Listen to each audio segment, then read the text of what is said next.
تمہارا لباس، تمہاری وضاحت اس طرح سے ہونی چاہیے کہ لوگوں کے لیے وحشت کا ذریعہ نہ ہو، تمہیں دیکھ کر بھی لوگوں کو اچھا لگے، بھلا لگے، تمہاری حیت ترکیبی بھی ایسی نہ ہو۔ ایک صحابی حضور کے پاس آئے اور اس کے بال بڑے ہوئے تھے اور ان کو تیل بھی نہیں لگا ہوا تھا، بکھرے ہوئے تھے، تو آقا کریم نے دیکھ کے ناراضگی کا اظہار کیا اور فرمایا من کان لہ شعر فلیکرمہ، اگر تم میں سے کوئی بال رکھے تو پھر اس کے اوپر لازم ہے ان کو سنوار کے رکھے، اچھا لگے، بھلا دکھائی دے۔ یعنی دکھنے میں تم اچھے لگو، بولنے میں اچھے لگو، رویوں میں اچھے لگو، تمہارے قریب سے گزرے تو تمہارے بدن سے پھوٹتی خوشبو سے اس کو راحت پہنچے، نہ کہ بدن سے نکلتی ہوئی بدبو سے اس کو تکلیف پہنچے۔ یہ ہمارا دین ہمیں سبق دیتا ہے، درس دیتا ہے۔ تو مجھے بتاؤ، جو دین اس قدر لطیف مزاج کا حامل ہے تو اس دین میں کیسے ہوگا کہ ہم ایک دوسرے کے گریبان نوچ رہے ہوں، ایک دوسرے کی دستاریں پھاڑ رہے ہیں، ایک دوسرے کے جبے کھینچ رہے ہوں، ایک دوسرے پر خود کش حملے کر رہے ہوں،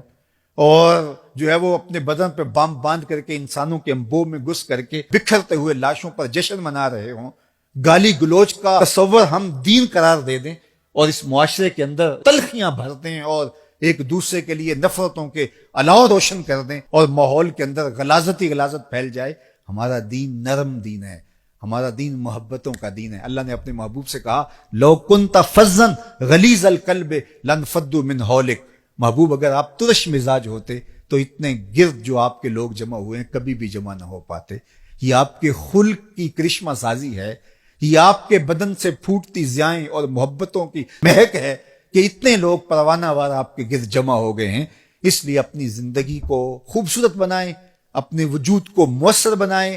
اپنی سوچ کو ہمیشہ مثبت رکھیں، کبھی بھی اپنی سوچ کو منفی نہ ہونے دیں۔ جب انسان منفی سوچوں کے حصار میں آ جاتا ہے تو اس کے اثرات پھر اس کی گفتگو میں جھلکنے لگتے ہیں، اور جب گفتگو انسان کی منفیت سے بھری ہوتی ہے، تلخیوں سے بھری ہوتی ہے، اور یہ چیز پھر آہستہ آہستہ اس کے رویوں میں آنی شروع ہو جاتی ہے،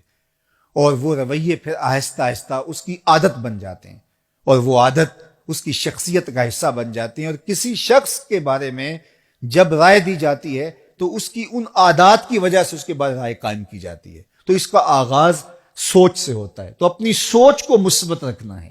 اپنی سوچ کو خوبصورت رکھنا ہے۔ لوگوں کے لیے آپ کا دل نرم، رقیق، محبت سے بھرا ہوا، مخلوق خدا کے لیے جو ہے وہ آپ کے دل کے اندر الفت اور پیار بھرا ہوا۔ ایک جنازہ گزرتا ہے اور آقا کریم علیہ الصلوۃ والسلام تاسف کا اظہار کرتے ہیں، تو کسی نے کہا حضور یہ تو کسی کافر کا جنازہ ہے، تو کہا کہ مجھے اس بات پہ افسوس ہوا ہے کہ یہ کافر ہو کے کیوں مرا، کاش کہ یہ ایمان قبول کر لیتا۔ تو کافروں کے لیے بھی دلوں کے اندر یہ جذبات اور یہ محبت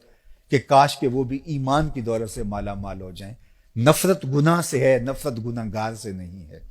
تو جب گناہ سے نفرت ہوگی، گناہ گار سے نفرت نہیں ہوگی، تو پھر گناہ گار کے وجود سے گناہوں کو دور کرنے کی ہم کوشش کریں گے،